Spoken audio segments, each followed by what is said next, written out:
با نام یاد خدای مهربان با عرض سلام خدمت شما دوستان عزیز و محترم.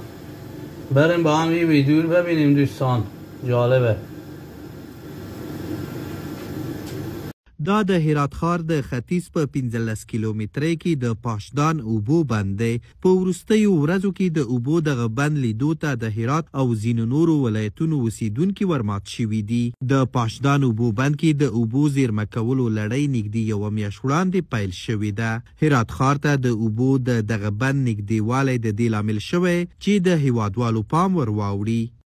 د سیمهیزو مسؤلینو په خبره د پاشدان د اوبو بند به په هرات کې پر یو ستر تفریح ځای بدل شي. د اوبو د دغه بند ساحه کې د رستورانټونو، پلورنځایونو جوړول او نور امکانات د کورنیو او بهرنیو سیلانیانو د جذب په برخه کې مهم ګڼل کیږي. هرات پاشدان اوبو بند کې د اوبو زیرمه کول د دې پروژې چارو له پیله یوه لسیزه وروسته پیلیږي.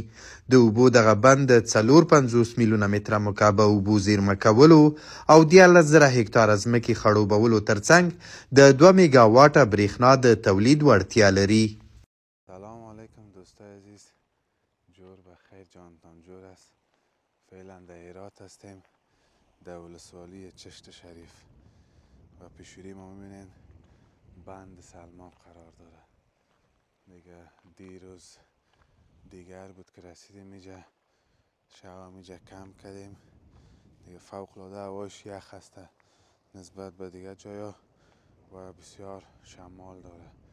تا صبح طوفان بود، شب هم شمال بود، باز یک تا 10 بجه آرام شد، باز پس طوفان شروع شد دیگه. این قسمت دیوالش هسته، این قسمت هم قریه هسته دیگه. بسیار جای جالب هسته، بسیار یک جغرافیای جالب.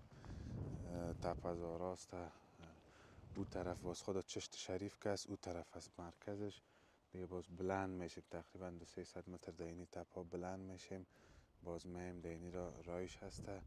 عریرود از کوههای بابا در ولسوالی لعل سرجنگل غور سرچشمه میگیره، باز هم میه به طرف هرات، از هرات میره به طرف ایران و تقریبا 1100 کیلومتر طول عریرود است.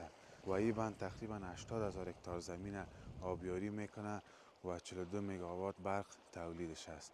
دیگه برین ویدیوی مکملش در یوتیوب هم سعی کنید لایک. با تشکر از همراهی شما. نظرات خود را در کامنت بگیم. لایک یاد شما نره. خداحافظ شما.